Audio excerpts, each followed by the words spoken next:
ইমাম নোমান সিদ্দিকের ওপর সোনাইমুড়ীতে সন্ত্রাসী হামলার সুষ্ঠু তদন্ত ও বিচারের দাবিতে মানববন্ধন। সোনাইমুড়ী মধ্যপাড়া জামে মসজিদের ইমাম মাওলানা নোমান সিদ্দিকের ওপর সন্ত্রাসীদের পূর্ব পরিকল্পিত হামলার সুষ্ঠু তদন্ত ও বিচারের দাবিতে মানববন্ধন অনুষ্ঠিত হয়েছে। মাওলানা নোমান সিদ্দিকী সাহেবকে যেই আহ্বায়ক কমিটির তিনজন সন্ত্রাস তারা নোমান সিদ্দিকীকে আঘাত করেছে, শুধু আঘাত করে ক্ষান্ত হয়নি, বরং নোমান সিদ্দিকীকে আঘাত করার পরে শাহ সাহাবা খতিব কাউন্সিল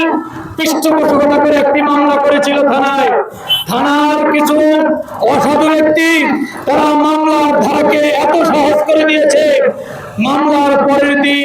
চালানের পরের দিন তারা জামিন নিয়ে চলে আসে। বুধবার বেলা ১১টার দিকে বাইপাস সড়কে গোল চত্বরে মেডিকেয়ার হাসপাতালের সামনে জাতীয় ওলামা মাশায়েখ আইম্মা পরিষদ ও তৌহিদি জনতার ব্যানারে ঘণ্টাব্যাপী মানববন্ধন অনুষ্ঠিত হয়। মানববন্ধনে বক্তারা অনতিবিলম্বে ঘটনার সংশ্লিষ্ট জড়িতদের গ্রেপ্তার করে আইনের আওতায় এনে দৃষ্টান্তমূলক শাস্তির দাবি জানান। নির্যাতিত ইমামের চিকিৎসা ব্যয় ঘটনায় জড়িতদের কাছ থেকে আদায়করণের ব্যবস্থা সহ ভবিষ্যতে আর কোনো মসজিদের ইমাম যেন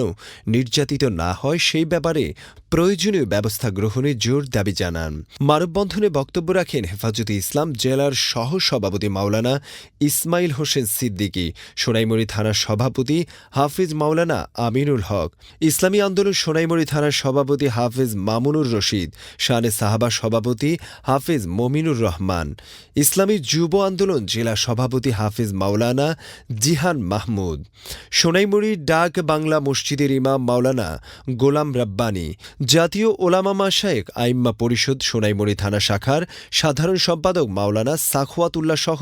সাধারণ সম্পাদক হাফেজ নজরুল ইসলাম, সাংগঠনিক সম্পাদক হাফেজ মাওলানা মাইনুল ইসলাম সহ আরও অনেকে উপস্থিত ছিলেন। এটা আজকে শুধু সোনাইমুড়ী ঘটনা নয়, এটা প্রত্যেকটা সারা বাংলাদেশের প্রত্যেকটা উপজেলায়, প্রত্যেকটা থানা ইউনিয়ন ওয়ার্ড সহ প্রত্যেকটা মসজিদ এলাকাতে কোনো ইমামকে নির্যাতন করা এটা বেআইনি এবং ওলামা একরামের ইজ্জত বিরোধী। সুতরাং যেভাবে ওলামা একরামকে যদি কখনো আমরা কেউ নির্যাতন করে, কোনো কুচক্রী মহল বিশেষ করে কমিটির কিছু